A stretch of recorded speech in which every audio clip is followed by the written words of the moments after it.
live, but a little count up, little bonus, YouTube bonus footage. Doesn't make the podcast, the official podcast, David, jeez. Because,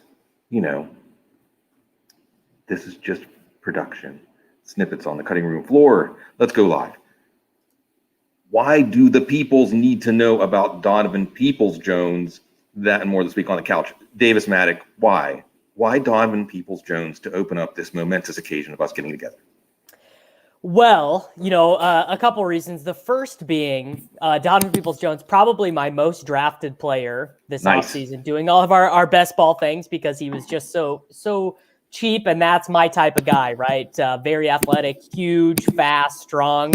And the Browns need him, and it didn't look that way for the first month of the season. It looked like they were going to ground and pound us with Nick Chubb and Kareem Hunt, but Jarvis Landry feeling his age a little bit with the injury. Odell Beckham feels like he comes limping off, and also he is not Odell Beckham anymore. He's fine, he's serviceable, but he is no longer the straw that stirs the drink of a passing offense. They need another straw. And to me, Donovan Peoples-Jones looks like that guy. He's probably still on the waiver wire in most of your leagues, I would imagine. You can pick him up this week. And mid-season wide receiver additions, they're a dime a dozen. I mean, how many times have you picked up the Chris Moores of the world, the Sterling Shepards, the Darius Slaytons, and then dropped them 2 weeks later? And maybe Donovan Peoples-Jones will be that guy, but I see the ascendancy for him, even with a team that doesn't like to throw the ball that much. Yeah, every time he was on the field, he made a big play last year. Like, he only made big plays last year. He caught that Hail Mary last week, and it was one of the easiest looking Hail Marys you'll ever see, which tells you, I think, just where he's at. He's locked in. And Odell Beckham, it's sad. It's sad, man, because Odell, like, you still watch him and you still see glimpses of like Odell Beckham, one of those players that just created joy watching the game. But it's just not happening there. I don't know if he's going to get traded, but that just continues to be out there in the hive mind more and more, the idea of Odell getting traded again. But he's banged up. Landry's going to be back. Also, interestingly, I'll put this one out there from the man from the Take cast. We're going to spend some time in Takeville. But Baker Mayfield, well, let's put it this way, a banged up Baker Mayfield or Case Keenum in the Stefanski offense. Give me Keenum. I mean, if Keenum gets in there, that could be better for Peoples-Jones and the whole offense. Yeah, I mean, give me Keenum for a week at least, and instead of 45 combined touches for Demetric Felton, John Kelly, and Dearness Johnson, give me a week of Case Keenum, because people do forget Case Keenum is not a good NFL quarterback, but he's fine. I mean, he won 11 games with Minnesota 1 year. Got through with Stefanski fine in debt with Stefanski. Yeah, so he's fine. He's not every time a backup quarterback comes in and does all right, people love to speak in superlatives about them. We did it with Taylor Heineke after the playoff game against the Washington football team last year. Case Keenum is fine. He has no upside in terms of like helping you win games or whatever, but I don't know, he's probably better for a wide receiver's fantasy value than someone like Ben Roethlisberger. Right. Well, especially Roethlisberger at this point. It's sad. Roethlisberger, why, as a Steelers fan, I just have to say, watching Roethlisberger games, it's like watching, it's a statement about like death and aging and how father time's coming for all of us, So anything's better than that. I got to bring this up, Davis, because you're a Cowboys honk, right? I am, yeah. So I mean, that's like the key to winning your fantasy league and the key to the NFL and everything. Like the Cowboys, I'm going to bloom them, right? I mean, they've come together in spite of Mike McCarthy. It doesn't even matter. In some ways, maybe Mike McCarthy is the perfect head coach for this team because he's so vacant. He's such a non-entity that the team can just fill the space of being a team, And is this, do you believe it? Is it going to keep up? Can this be real? At this moment, the Cowboys, I don't know what the markets say, Davis, but they should be as good of a bet for the Super Bowl odds-wise as any team right now. So I do believe it. If they had a clock management coach, if they had the 14-year-old who's played a bunch of Madden, kidnap Mike McCarthy. Yeah, if they could have someone else, make them go for it on fourth down more often, Right. punt a little bit less, I would be like, sky's the limit. They're maybe the best team in the NFL. They're the best team in the NFL in yards per play on offense right now because, I mean, it makes a ton of sense, right? Their quarterback basically never makes a mistake, and Zeke is not, Zeke is not a value creator in and of himself the way he was when he was a rookie. But he gets a little bit more than what is blocked. He's strong. He's not fast anymore, but that's okay. We don't actually, the way the offense is structured, you don't really need the threat of him scoring 70-yard touchdowns because Amari Cooper and CeeDee Lamb are going to take care of that. And by the way, they've done this season with like 35 snaps of Michael Gallup, who should be back week 8 or week 9. And then they're going to go back to playing more 11 personnel. Blake Jarwin will be subbed out for Gallup a lot more often. And, the sky is really the limit for this offense because everything they do is so efficient. And the defense is just way better than we thought it was going to be. Right. Yeah. Dan Quinn, man. Micah Parsons. That's what Mike McCarthy is doing, is he's just getting out of the way of his coordinators. Right. He's saying, Kellen, do your thing. Dan Quinn, do your thing. Now, I mean, the field goal with like 2 minutes and 45 seconds left against the Patriots was a pretty bad field goal. They got very lucky, but what can you do? That's McCarthy. Yeah, when that happened, I just felt Packers fans everywhere saying, that's how you get one Super Bowl with Aaron Rodgers, basically, because it's an impediment, but it's fine. It soothed Jerry, and now the idea maybe being Kellen Moore becoming the head coach in a couple of years, right? Like, do something to keep Kellen Moore in your franchise until he retires as a coach, I think. And Dak Prescott, you have your franchise quarterback, even though they had to kick and scream through that, reluctant, tentative. Somehow it all is coming up Cowboys. As a Steelers fan, I mean, that's tough. I know it hurts. It's tough. It's tough because there's something really deep down in the DNA. Because we had what was it, Super Bowl 30, I think. I mean, that was like the capper, but the Steelers Cowboys Super Bowls were epic. I think they were truly the original Super Bowls, like that made the game seem, because the teams and the matchup was just larger than life, and it played out that way. But here we are. So I don't know. I'm so conflicted, like whether to root for the Cowboys or not.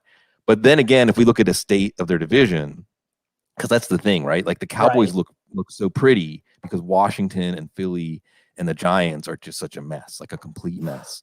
Let me ask you this one. Jalen Hurts, right? Jalen Hurts, I keep filing under why fantasy football is stupid. It's a waste of time. It's a total waste of time. One of the reasons is because Jalen Hurts is not playing well, like objectively not playing well, but he's been an excellent fantasy quarterback. Is that going to persist?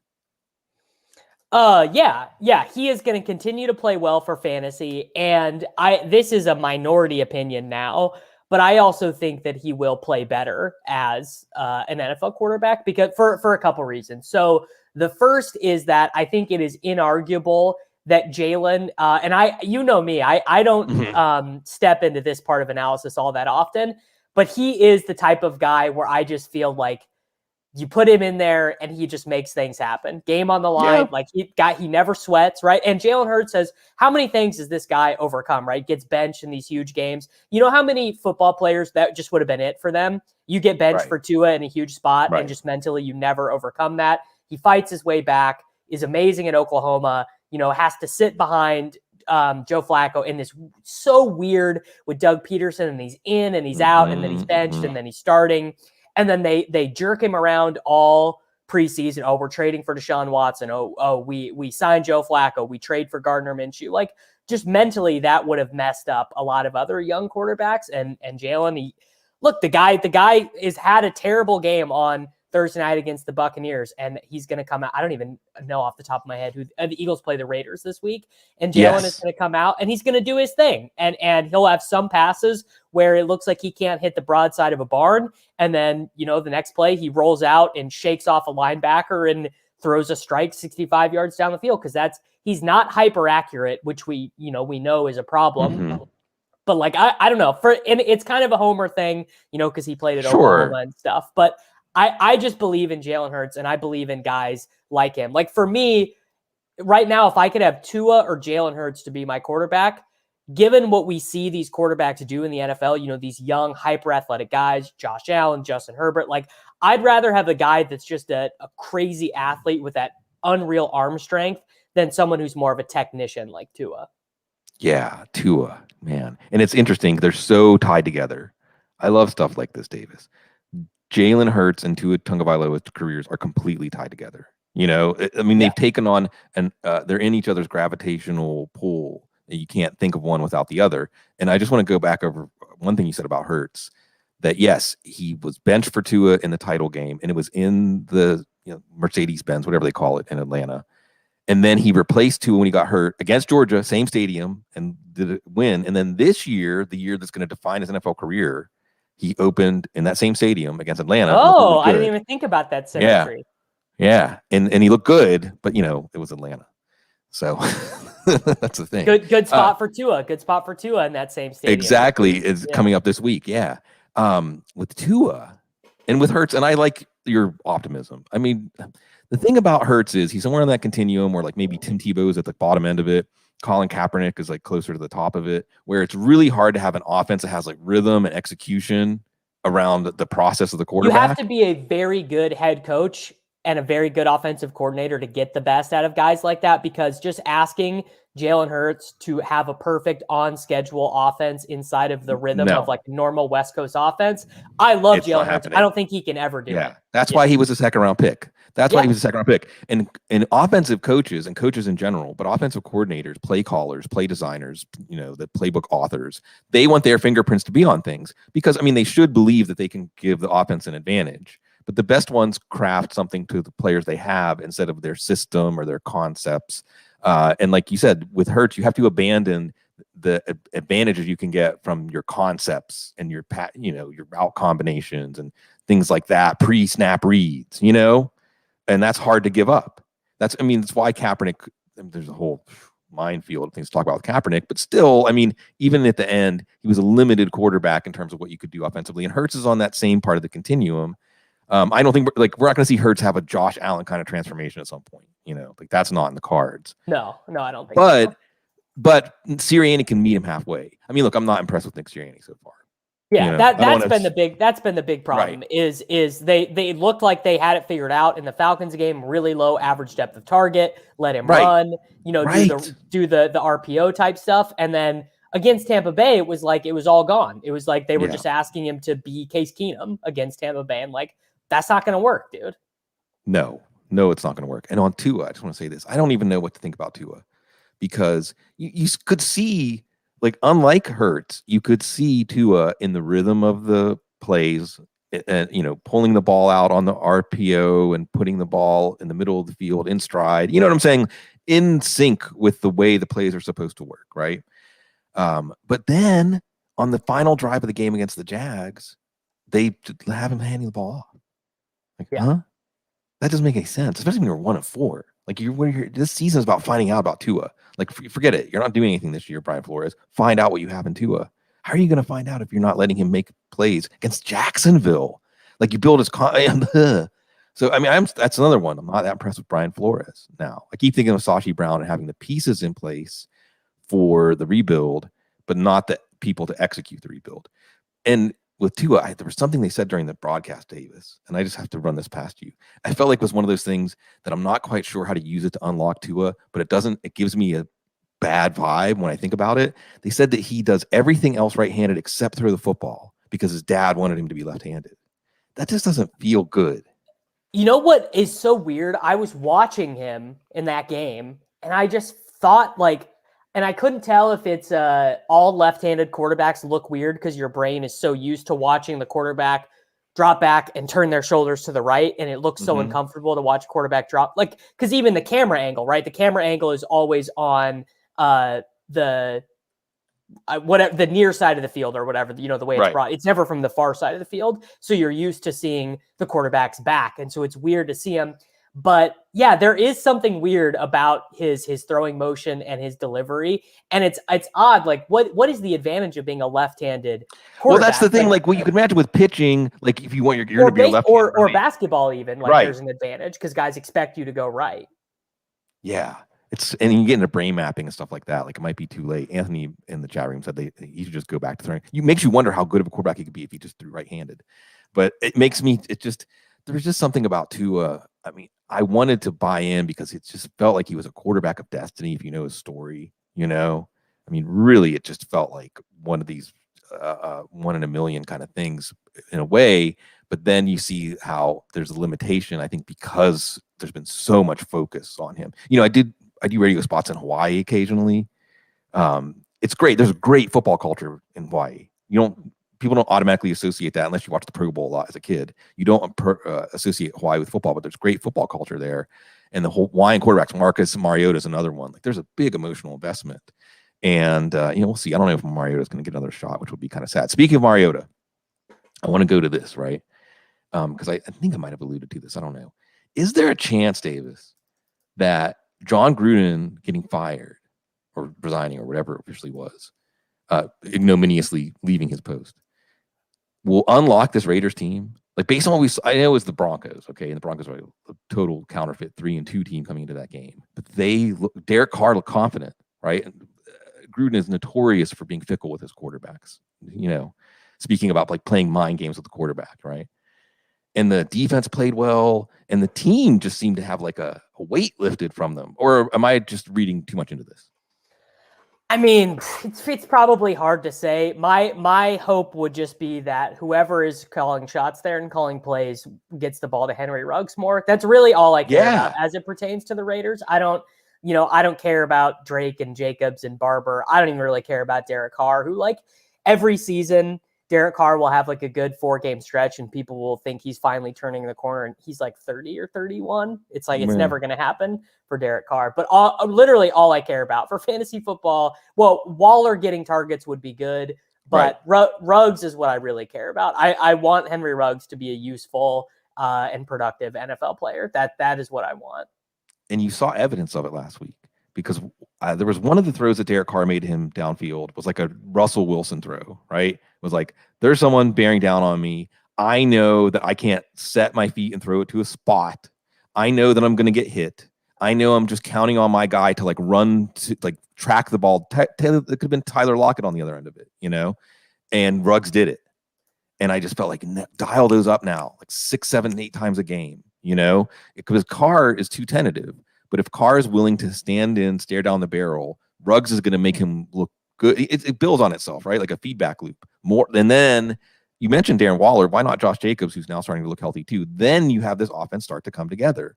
And the offensive line, it's so funny, right? Like Ronnie Stanley went on IR today. Did you see that? Davis, like he's out for the year. And Ronnie Stanley. Yeah, they're just everything that can go wrong is going wrong there. With Baltimore, but yet they're still like one of the favorites in the AFC, right? Wow, like hats off. Someone said, I wish I could remember said it, like, is this going to be like an NBA, like the NBA season where it's just about attrition? Like it's just surviving, basically. And every NFL season is like that to an extent. Now you have 17 games. We'll see because Baltimore's flourishing. What I'm saying is, why I just threw that in there, Davis, is that we always talk about offensive line when things are going bad. But if things are going good, we're like, yeah, whatever, offensive line. Yeah, Ronnie Stanley's hurt. Alejandro Villanueva sucks. But whatever. Watch the Ravens, right? Same thing with the Raiders. A total unforced error, right? Just shifting around all these offensive linemen for whatever reason. I guess they counted on some of these guys, but they've already had injuries and throwing Alex Leatherwood in there and so on. But it's working. The offense is really coming together. They have the disparate elements, right? Like Waller in the middle of the field, Ruggs stretching the field. Edwards even did something outside in that game. And you have Jacobs in the running game mentality. Maybe that's one of the things that Gruden instilled in them that can help them, even though he's gone. I'm fascinated. And then Philly this week, too. Philly's, their defense hasn't really been that impressive. So I'm excited about the Raiders. What else is exciting you right now? Like when you look forward to watching games in week 7, what else are you looking forward to? I mean, I am pretty excited for AJ Brown against the Tennessee Titans. He just saw, he kind of did not. I mean, he did absolutely nothing. I think 1 catch for 8 yards in the first half. Ended up with 7 for 85 or something like that when the game ended. I mean, I just am excited to have AJ Brown back at full strength, and the Kansas City Chiefs should be a team that allows that. Basically no good defensive players at all. Anywhere. So I'm pretty excited. about that. I would love to lock in a 6 for 120 and a touchdown game for AJ Brown. Excited to see Jalen Waddle against the Atlanta Falcons coming off that game against the Jags. I hope that short intermediate usage continues for Jalen Waddle. Just in general, I think that non-zero chance he ends up being not the best wide receiver in that class because Chase is so good, but a name that we should have been paying a little bit more attention for. And then also I want to see how many touchdown passes they let Stafford throw against the Lions. Like, do they call the dogs off, or do they just let Stafford go nuts? And like McVay, by the way, is one of these narrative guys. McVay loves these things. He always wanted to get Gurley his records back when Gurley was on the team. So I wonder if if they're if it's 38-10 in the beginning of the fourth quarter, I wonder if McVay's like, Staff, you want to do this? Like, do you want to go for 6? You want to go for 7? Like, let's do it. Yeah. Oh, yeah. And it's so sad, man. The Detroit story is so sad. By the way, that was a really good DFS right there. You just helped people with their DFS lineups right there. Waddle, AJ Brown, Stafford. Set it up, knock it down, right? Davis automatic. But the Detroit Lions. It's funny, Davis, because I just got to mention this. Like leading up to knowing that we were going to record today. I mean, how long ago do you and I record for the first time? 9 years ago, 10 years? Got to be close to a decade, I think. Yeah, and I feel like I've got to look. Got to watch you grow a little bit. Like grow up in this really fun way every time we come back to it. Anyway, the Detroit. Now I'm going to make it turn really sad. Because didn't you feel like, Davis? I mean, I was having fun watching Detroit. The Baltimore game, the Minnesota game. It was fun, like the never say die attitude and what Dan Campbell had instilled in the team, the competitiveness. And then like every good player on the team got hurt. And last week you just felt like, it just ran out of gas, right? Because it's a physical, emotional game, man.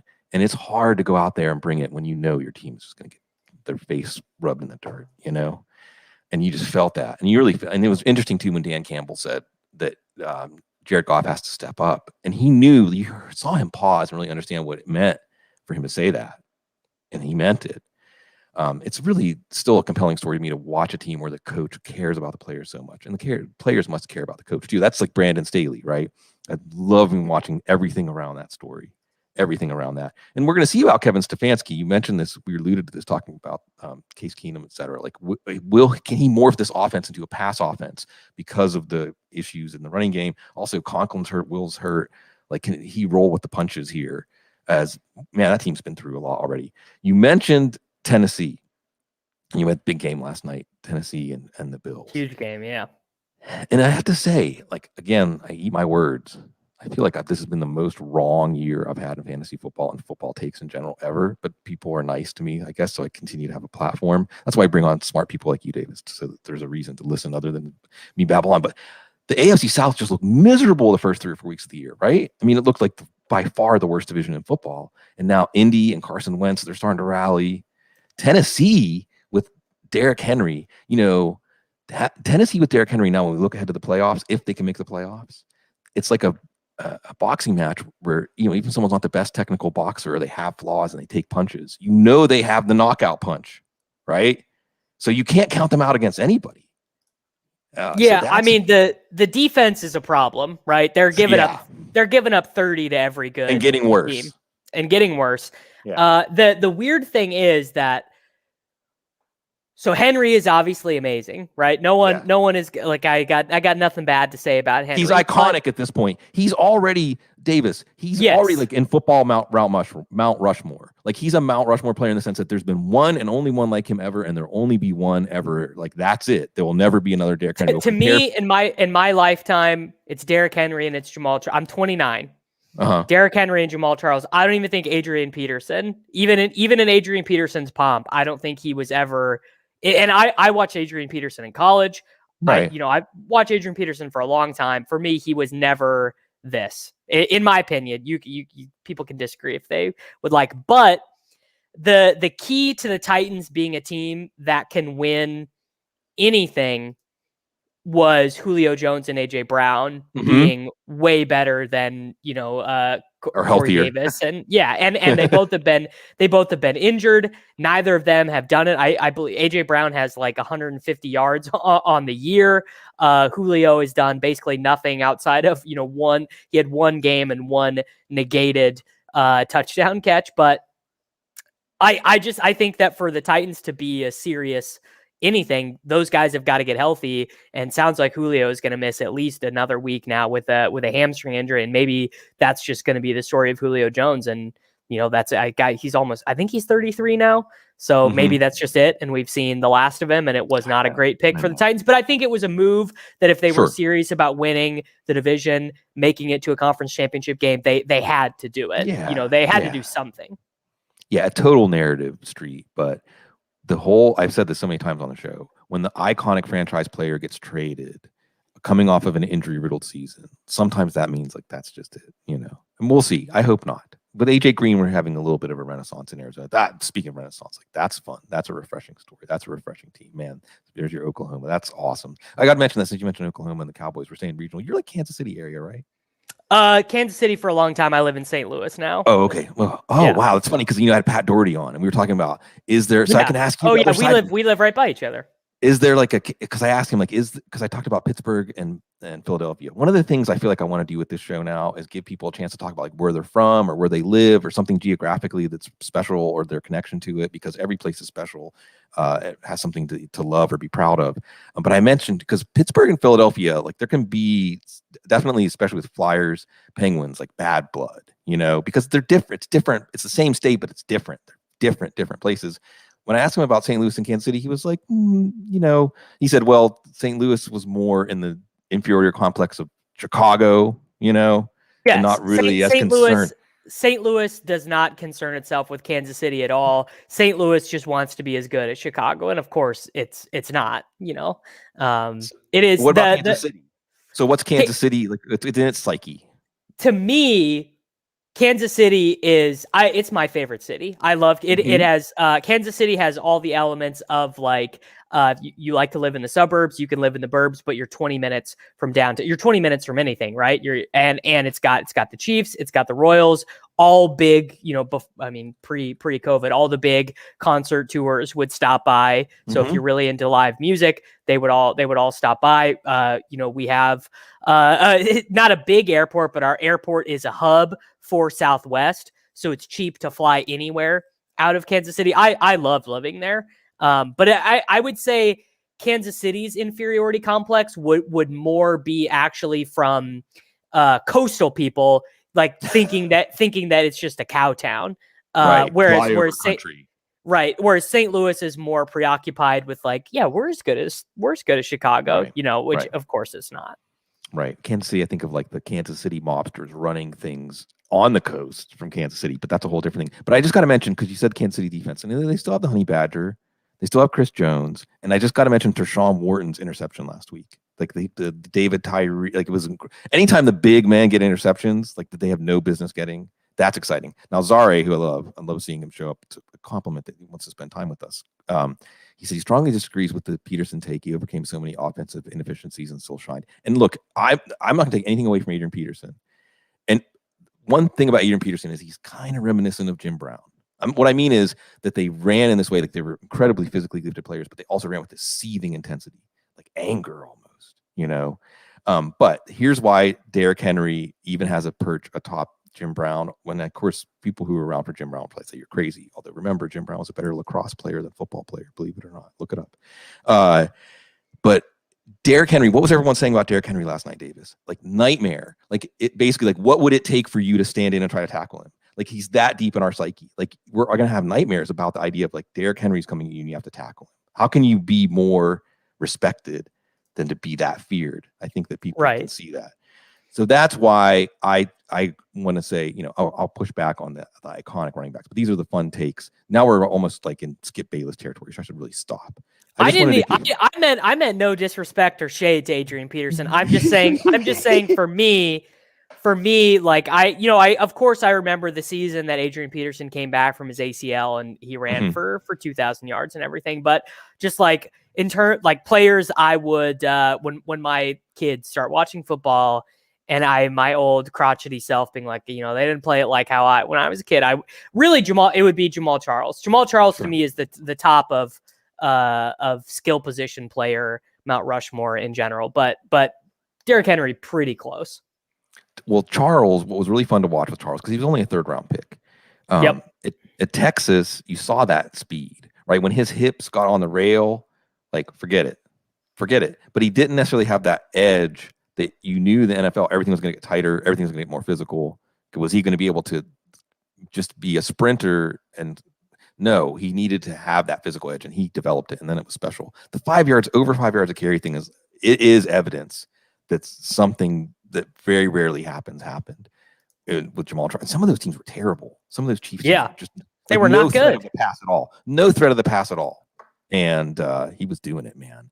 He was doing it. Okay, so enough rambling. I mean, some potentially useful fantasy stuff I want to go with here, okay?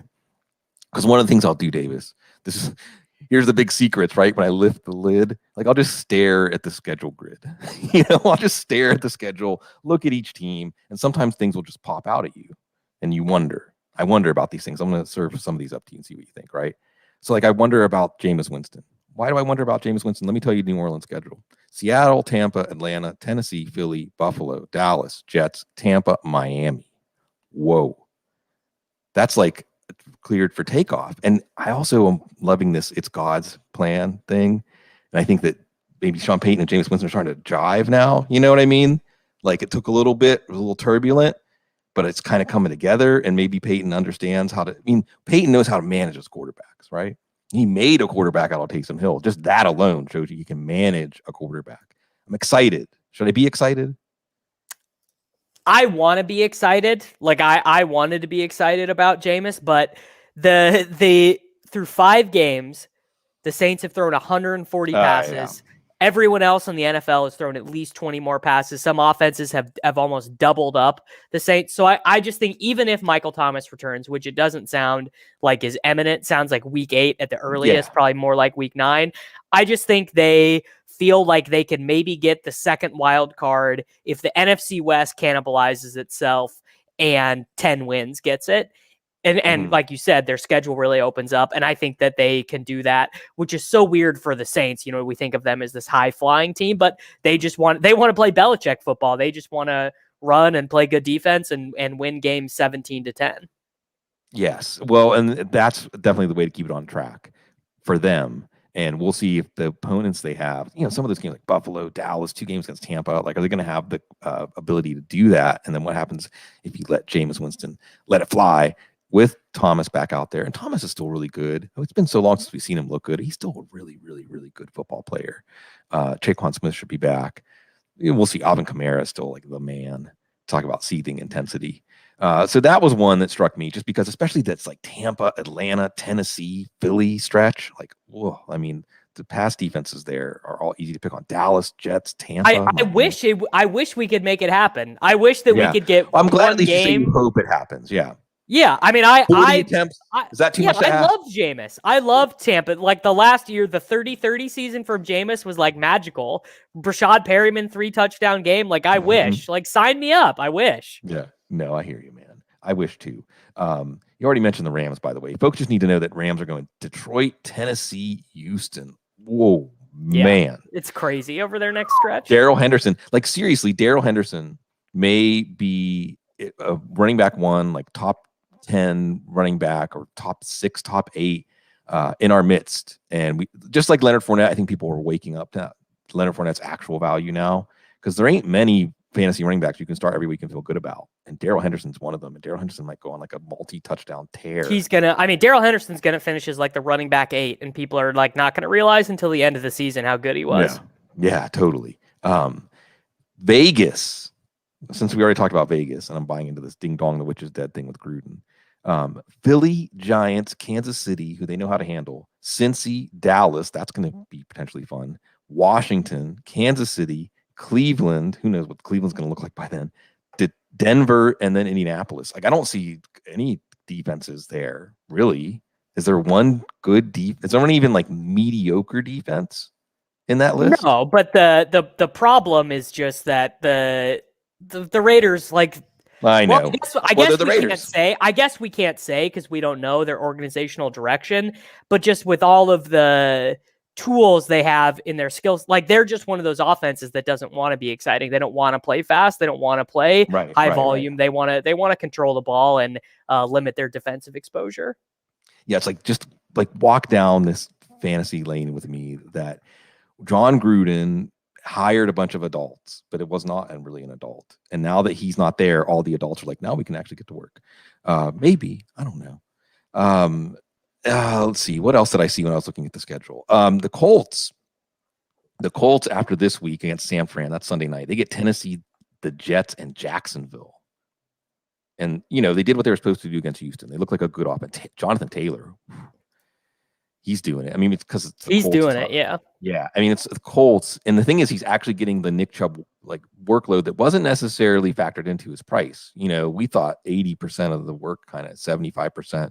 He's getting more like at the top 65%, but it don't matter when you break 70, 80 yard touchdowns like he is, which was exactly what in your mind's eye when you watch him in Wisconsin. Like, this guy is big and rugged enough and fast enough that there's like Henry. I mean, he's not Derrick Henry, but that's the fantasy weak tilting effect of Jonathan Taylor.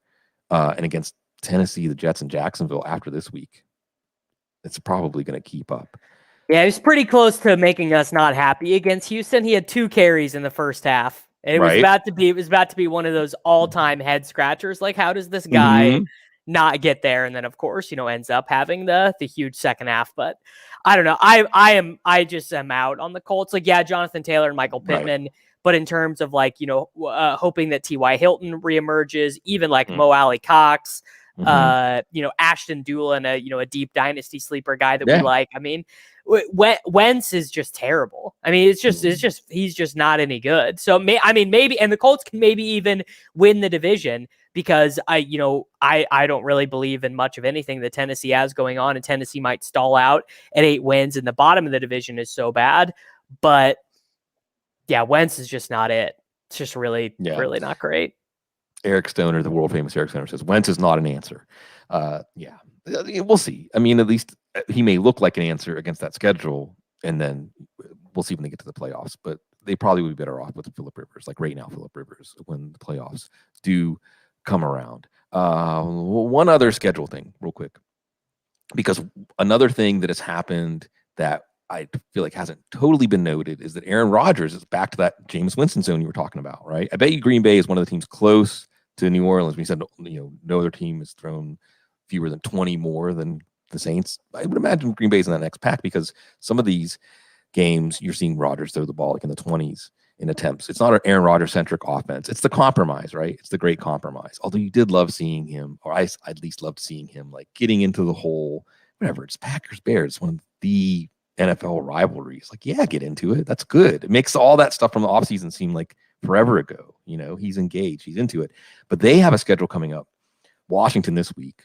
I mean, geez, he might throw 17 passes against Washington and 5 for touchdowns. Arizona, that's going to be fun. Kansas City, that's going to be fun. Seattle, which hopefully Russell Wilson is back for. Minnesota, that's going to be fun. Let Russ cook, Davis. I've been trying to come up with something. I've been trying to come up with something for Kirk Cousins like that. He's been crushing, man. People do not want it to be true, but man, Kirk is playing out of his mind right now.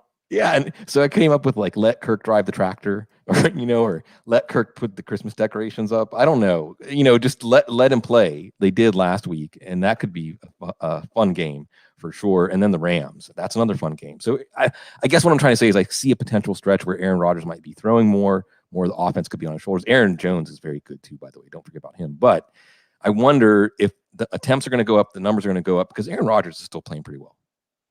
He is still playing pretty well, but I think that, again, it feels weird to say this about the Packers, but they don't really want to play like that. No. I think that, last year they kind of gunned for it because they realized Rodgers could win the MVP and stuff like that is really important to him. And by all reports, it does sound like LaFleur and Rodgers have a pretty good relationship, and that the schism is between Rodgers and the front office. but it feels like their best way of playing as a team right now is actually to run a lot of AJ Dillon, a lot of Aaron Jones. And, part of that is just because they have no secondary playmakers. Like MVS can clear space, but he's on the designated for return IR. But your Lazards, your Tunyons, I mean, these guys are below replacement level. There's NFL a reason players. they went undrafted. I mean, not everyone, like James Robinson's a badass and he went undrafted, but yeah, there's a reason they were undrafted players in general. Yeah. Yeah. No, I'm with you. But yeah, I mean, Rodgers would not be a guy I would want to own right now in fantasy for the most part. I mean, there will be spots where it is required of him to huck the ball around, if they, an eventual playoff game or whatever, they play at the Chiefs in week 9. Right. They play at the Vikings in week 11. Those are probably some spots where he might get 35, 40 passing attempts or whatever. But, home to the Browns, home to the Seahawks, those 22 passing attempts there. Right. I know. I mean, this is one of those things where sometimes you hope there's the whole assumption of rational coaching and how we have to get over that. But then sometimes the football gods intervene and make it so they have to go against their own tendencies anyway. And it goes so well that they can't go back. That's what Kadarius Toney looked like. I don't think the Giants wanted to have to play Kadarius Toney. And then once he played, they couldn't put the genie back in the bottle and then he got hurt. I wasn't excited about Kadarius Toney at all because of I wasn't either. It was the bizarre organizational fit. And he's just going to defy that. And we'll see what happens. But it's pretty clear that what he has translates and then some. And that's just rare. It's so rare. I've talked about this a few times, but I think so Davis, it can be like underwhelming to see a player like watch him in college and then to watch him from between Saturday and Sunday. Saturday to Sunday. I love those guys, by the way, Matt and Paulie. It looks the same, right? Like Chase Claypool did that for a little bit last year too, right? Where it's like, oh, Mike Evans did that, I remember, as a rookie. Where it's like he just looks the same. Like when a player just looks the same between Saturday and Sunday from the rookie, Jamar Chase, right? Kyle Pitts, not yet Kyle Pitts, but maybe we'll get there. It's just it should be awe-inspiring, but it's not necessarily because just more of the same. And Kadarius Toney more of the same. I mean, I still feel like now, especially if he's hurt, like trade for him in dynasty leagues. Am I getting carried away? With Toney? Yeah. So this would be my concern with him. Yes, he looks great. Yeah, he did. He looked everything like he looks the same as he did, but he's still tied to the Giants. Daniel Jones is at best going to be his quarterback. Joe Judge is probably a one and done. He probably gets fired. But I mean, it's actually probably worse if they bring back Jason Garrett, Joe Judge, and Dave Gettleman next year. I mean, give him one more chance. Oh my God. It's like, so yeah, he'll be a really good wide receiver on a awful 4-win football team. Like Odell Beckham was. Sure. I mean, I will say this. I was 100% wrong about Kadarius Toney as a prospect. Like age stuff doesn't matter. The weird production profile, none of that matters. He's ready to go. He's dangerous. He is going to be a good NFL player, but I don't know. Sterling Shepard, also a pretty good NFL player, and they're going to have to figure that out. Which one plays out of the slot, or do you jam Sterling Shepard outside and make him play where he's less efficient, or do you make Toney play outside where he's less efficient? And by the way, you paid Kenny Golladay $72 million, and you got to figure out what you're doing with him too. I know. For a second there, it was against the Saints. Davis, it was down here in the first game where the Superdome was like full of rabid people again. It was 21-10. And the Saints looked like they were going to cruise to a win. And then Barkley caught a wheel route and took it to the house. And, John Ross was making plays. It was just all of a sudden, it looked like even without Golladay, that they were going to be able to actually make this work. Andrew Thomas was playing really well. He got hurt. So that pick was coming around the offensive line. Again, we weren't talking about the offensive line in the Saints game because they won in overtime. And some of these guys look like, Barkley especially, like that's why you took him. That's why probably they'll pay him. Toney, and this is just me getting overexcited, you watch him and you just think, man, you want to put that in a bottle and sell it. I mean, just like what he has is like the thing that changes. So I get it why Urban Meyer was so disappointed now, because he probably just saw the same thing. Just real simplistically, like you get that on your football team and you can use that, and we'll see. Okay. Before I go off the rails, Is there anything else that, like, with the microphone here? Not that people know you can't find, you can find Davis, the Takecast, and everything else Davis Mack does. But anything else you want to shout from the rooftops? No, I mean, Yeah. this is like kind of this is the time of the season where you start to get a little tired. You start to get a little bit of you get a little bit of take fatigue. You know, you got a lot of I 3 like and that. 3 fantasy teams, I a lot like of 4 and 2, a lot of 2 and 4, and you're just like, man, I just got to get through this, especially with this awful bye week that we're dealing with. Man. My energy levels are low this week for fantasy football. I'm just like, I'm really feeling the slog this week. Yeah, that's great. Take fatigue is awesome. That's a great term. That's a terrific. I got it. Terrific I got term. it right now. Oh my God, that's fantastic. Take fatigue is like the diagnosis for America right now, I think. True. And you're right about the bye weeks. And I just said, my thing was take zeros if your rules don't actually prohibit it. Don't break up your team. Like in those tough leagues where you have 4 or 5 bench spots, like don't break up your team just so you can start a full roster. It's one game. Like if week 7 is the difference between you making the playoffs and not making the playoffs, then you probably weren't going to win your title anyway. So just keep the team together if the rules allow it. We always want to follow the rules. I'll probably have some teams that are just about there, where it's like, you know, where I have 3 Cowboys, a Bill, a Steeler, and a Jaguars wide receiver, right. And it's just like, what do you even do? Do I drop all these guys? Like, what do I even do?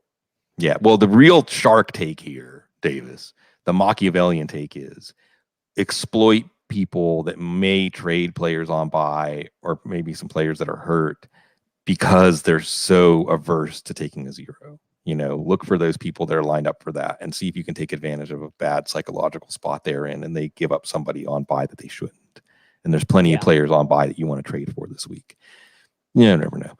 Especially if they're 3 and 3 or 2 and 4, like you said, and like most teams are. Okay, well, I'm like, this is all about me growing old, like Ben Roethlisberger, even though he's younger than me. Because I said this, but I didn't follow up. You know, we're getting to the point now, Davis, where there's like these 30th anniversaries and 25th anniversaries. So you're not even 30 yet? About to be. I have like 300 days left from 29. Yeah. There you go. Something about those round numbers. So it was a couple of weeks ago. I didn't commemorate it officially. Actually, it was September 24th, I think, 1991, that the Low End Theory came out. Tribe Called Quest, Low End Theory. Amazing and album. Okay, good. So go ahead. React to that. I mean, I grew up listening to a lot of 1990s rap because that was what was in skateboarding videos when I was growing up. So like early, like 2003 to 2010, I was just really into like skateboarding culture and all of those videos, you know, because those guys, the guys in those videos grew up in the 90s listening to, you know, Tribe and Hieroglyphics and the Wu-Tang Clan. And so I really am into and enjoy, you know, early 90s rap music. Yeah. The Low End Theory and 90s rap, I mean, that's so close to my heart. I could take up the whole rest of the time just spinning yarns about all the ways that it's woven into my life. But the Low End Theory and Tribe is really special because it was a way of feeling, or like you said, it's the skateboarding videos, right? Like it's a wavelength that you can exist on, right? It's announcing kind of a way to react to being in this world. And what really was underneath it was jazz. It was a lot of jazz, a lot of really awesome, lot of samples, awesome jazz. Yeah. The whole thing that set me off on this is Giles Peterson, who's a DJ out of London, who's one of my absolute favorites. Like every time I listen to Giles Peterson, I learn about some music from the 60s or 70s that was, you know, from Cameroon or Indonesia or something. And it just sends you on this whole trip down, like how incredible the world of music is. It's like the Amazon River. Like it just goes on forever and ever and ever and ever. And there's amazing good things out there everywhere because music is the language of the soul. But, and, you know, especially like I was in Bentleyville, Pennsylvania, you know, coal mining town. Right. So when you hear A Tribe Called Quest, I always tell the story about we would watch UMTV raps on Friday night and we would go to the mall on Saturday and buy the CD long boxes of everything we saw at National Record Mart, you know. It was just a whole different way of thinking of yourself. It's kind of like how gangster rap brought P-Funk into our lives too. Like underneath all that gangster rap was George Clinton, right? And it's just a way for all this stuff to get into our lives. And it's just amazing, like the things that culturally, like we have the advantage. You, Davis, you learn about like music heroes, say from the 50s, and if they were white, they were like surreptitiously consuming black culture, right? Like you couldn't do that. You couldn't do that out in the open, and obviously it was like, for sure. Obviously, it's so funny. Did you see Paul McCartney said, "Oh, of course, eroticism was underneath a lot of my lyrics and music." He said, "I want to hold your hand was about I want to hold your hand and do a lot more," which is like, well, yeah. And that's kind of what was loosed by a lot of that rock and roll music. I mean, that's what rock and roll really is when you get down to it, right? It's like speaking about the music is the soul, but it can talk to our bodies. And I'm rambling, but you're not even 30, and we're talking about an album that has influenced you that came out 30 years ago.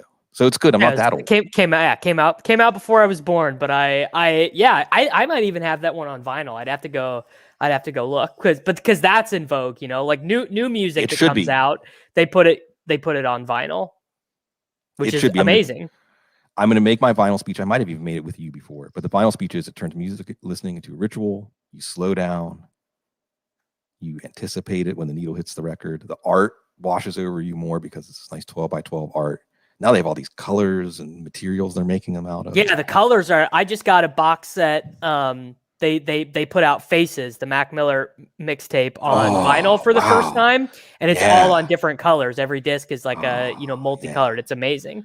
I really get up for Record Store Day. It's one of the only things I'll actually do consumer culture on is Record Store Day because they have all these limited run reissues, and the idea of having it's like Top Shot, whatever. Like, I have one of only 2,000 of this Miles Davis record. It's fun. Oh, I love.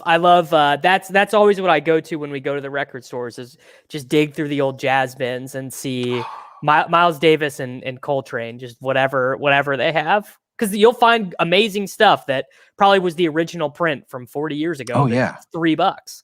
Yeah, sometimes in New Orleans. New Orleans. I mean, this is a music culture place. It's like a music culture mecca. And there's like 7 or 8 record stores here, maybe more. I'm probably not even counting them all. There's some incredible record stores too. Like in the way that a record store is supposed to be incredible, in the way that a bookstore can be incredible. These things. There's an amazing local record store, like Stone's Throw from my house, like right up the block. Mm-hmm. By the way, Stone's Throw, a great label. I've heard a lot of great music on Stone's Throw anyway. Music, right? I mean, so tell me something else that is influential for you. It can be music, can be anything that like when you found it, like it was yours, like you could see your face in it or you felt yourself in it. Well, so I am hesitant to bring this up now because it's something that I've learned that's unfortunate the last couple of years is that David Foster Wallace was not a very nice guy. Yeah. And that all of his girlfriends hated him basically, which is a bummer to me. Because I loved his books. I've read all of them. Me too. I got 2 of them sitting on the shelf. And so I also have learned that thank God I'm not in this anymore because I'm live with my partner and stuff. But apparently it's a big red flag amongst the millennials these days. If you're on a date and you're like, oh yeah, I love David Foster Wallace, apparently that's a big red flag. But his books, man, Infinite Jest and The Pale King and Broom of the System. I love them. Those are my favorite books. So I would tell you to read them, but I'm not as evangelical about it as I would have been 5 years ago. This is really, I wish Davis, we had hours to talk about this. And I know we've talked about David Foster Wallace on the show before.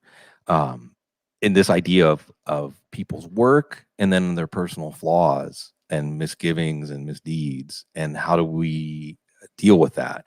And with David Foster Wallace, it is difficult because, like you said, there's a pattern and it's really like terrible, obsessive behavior, like the kind of behavior that makes women feel like not safe and feel like they can't just live. Like men, like as men, we don't have to live with this and realize that we make it hard for women to just live. Yeah, it's crazy. To exist. Yeah, it's terrible. Like I hope every man listening to this. And we all do things to contribute to it. We all do. It's the culture. Like there's so many things. Like one of the other things I say, Davis, is like we're all at least a little bit racist because you absorb the culture. You can't help it. Like we're sponges. Mm-hmm. We absorb the stuff before we even. We all have biases, whether conscious or unconscious. Yeah. Against other groups of people. Right. And it's just something you absorb, even if you don't have any intent to, and seeing it and trying to understand how it's a layer between you and your reality and your perceptions is the first step to at least trying to balance some of these things. So with David Foster Wallace, like, yeah, it was terrible. But then again, like you read something like This Is Water or his essays like the Lobster Fest essay Yeah, and the the Going on lobster a one is Cruise great. and the Going on a Cruise essay. I mean, they're some of the best things I've ever read in my life. And there's so much humanity that comes through, right? The thing about David Foster Wallace that probably appeals to people like you and me, Davis, I don't want to speak for you, is he was a total head case, a complete, utter head case. That's what comes through is that he of all the writers I've ever read, he does the best job of translating the neuroticism of the human brain into prisoner text. of your own, a prisoner of your own mind, a prisoner of your own intellect. Like he talks about, I think it may be in This Is Water about the head and like how people like shoot themselves in the head. Like head's a terrible master, but a good servant, and so on. Your mind, so it's just it's the work tainted by that, and there's certainly different themes in neuroticism where you can see it's not a shock. And I would just love to. I wish I had someone on the show that could bring it in the third box, like a woman, millennial, to say like, tell me why, like you said, like it's such a red flag. Because for me, it was Charles Bukowski before David Foster Wallace. It was Bukowski. See, so I've read all his books too, but that he's even more of like a clear, like, well, he's problematic on the surface. Like he's right there on, it's right there on the surface. Love is a dog from hell. You know what I mean? It's on the surface. He's not trying, there's nothing concealed, but at the same time, there's a brutal honesty about the human condition that I haven't found in many other writers' work, and it's problematic to go back and see, no, when I was reading him when I was 19 or 20 years old, it didn't feel problematic, right? And now I know, like, I know better, right? I mean, isn't what we're talking about? Is like as we grow, and this is where Matt Baldwin would come in and say, let's allow each other to make mistakes and say, I'm sorry, and I've learned, right? Right. Like that's underneath this, but I still think that there's stuff in David Foster Wallace. Like, just read the Cruise essay and the Lobster Fest essay. Or even just the idea of like, I don't know if it's really true that he is the pioneer of footnoting things, but I feel like he used it in a way that like everybody that came after him is affected by it, right? This idea of how he tangentially, it's almost like he anticipated hypertext, the way that your thoughts and themes and different things link. No, I mean, he was, I don't know if he was the first, but he was the best, right? Like postmodern writer in terms of fracturing thought. Like other people did things like him, but not as good.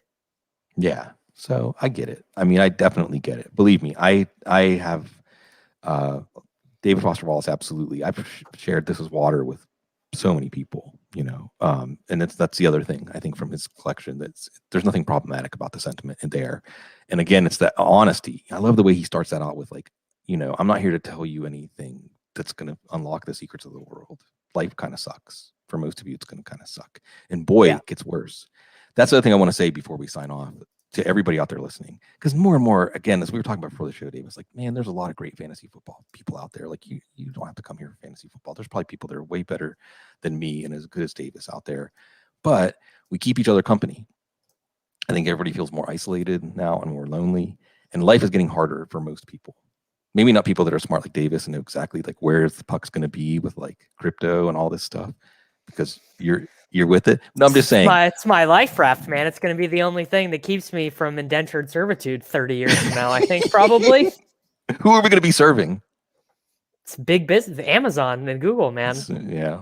Like Amazon has a pharmacy now. I was ordering something yesterday and I'm like, we're so close to you. I remember reading Grapes of Wrath and learning the concept of like the ranch store. So like you work on the ranch and they pay you in currency, but you can only the company store. And I'm like, dude, we're just so close. We're so close to like this horribly dystopian stuff. But it's going back to that, which means it's something we can then get back out of again and then get back into again. I do want to say, and I'll part on this because names can be destiny. One time, there's a long story I can tell about coming down here from Mardi Gras and how it kind of spun me out in a way that I was probably delusional or maybe even able to be diagnosed with something. But I wrote it out. I gave away all my possessions and all kinds of stuff. I wrote it out, but I remember feeling like during that time that names sometimes are destiny.